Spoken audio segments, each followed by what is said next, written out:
Our Torah portion this week is Balak, and it begins with the 22nd chapter of the book of Numbers. Now, in this week's Torah portion, we see that our people had left the wilderness of Sinai, and now they were approaching the land of Canaan, the promised land. Now, what lay between them and the promised land was territory occupied by other peoples, the Amorites, the Edomites, and the Moabites, to be specific. We see that the Israelites had no designs on those territories, inasmuch as God had not promised those territories to them. And so Moses asked permission to cross the land of the Amorites we see in last week's Torah portion. He even offers to pay for any water or provisions that the people and their animals might use along the way. Well, the Amorites flatly refused the Israelites' passage over their land. But the Israelites had no choice but to cross that land, and a battle ensued. And the Israelites easily defeated the Amorites, decisively beat them. In the beginning of this week's Torah portion, we read that Balak, king of the Moabites, had heard about what the Israelites had done to the Amorites, and he was absolutely terrified. Let's take a look at the opening passage of this Sedra. Vayar Balak ben Zippor et kol asher asa Yisrael la'emorim vayagar Moab mipnei ha'am me'od ki rav hu vayakatz Moab mipnei bnei Yisrael. Balak, son of Zippor, saw all that Israel had done to the Amorites. Moab was alarmed because that people was so numerous. Moab dreaded the Israelites. Now, a question that ancient commentators ask about this opening passage is why in that first phrase, Moab was alarmed,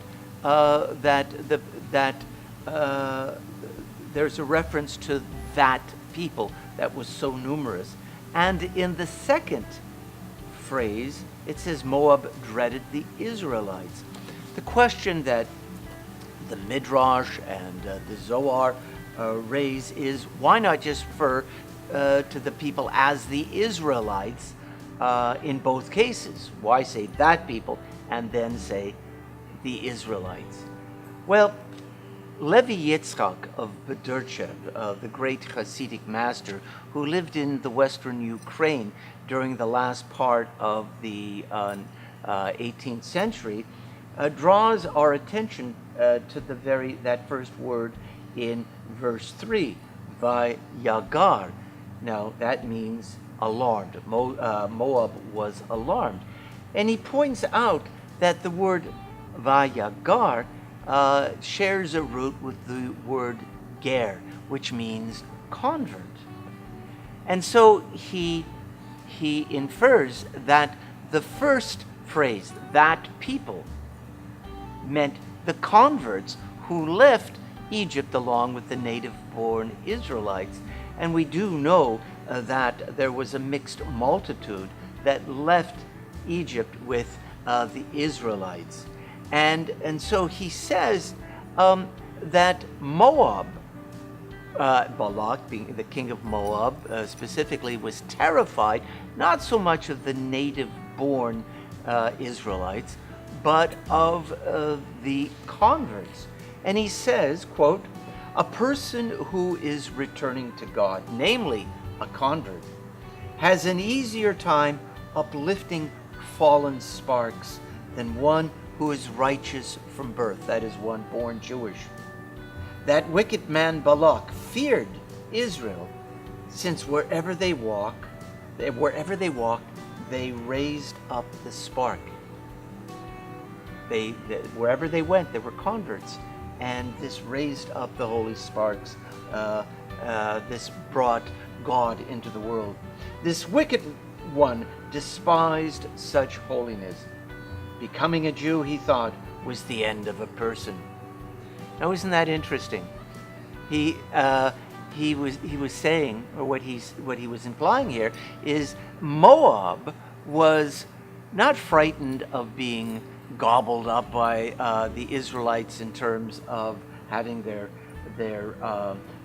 land conquered. They were worried that along the way, the Moabite people may have been attracted to Torah and the way of life that Torah implies.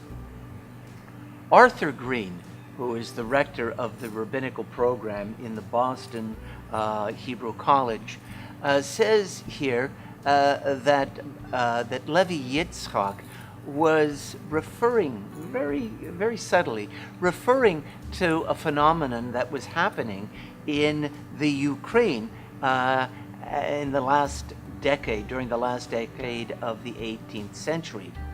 There were plenty of Jews living in the Ukraine. There were lots of Jews living in Poland. Russia had kept Jews out as a matter of policy.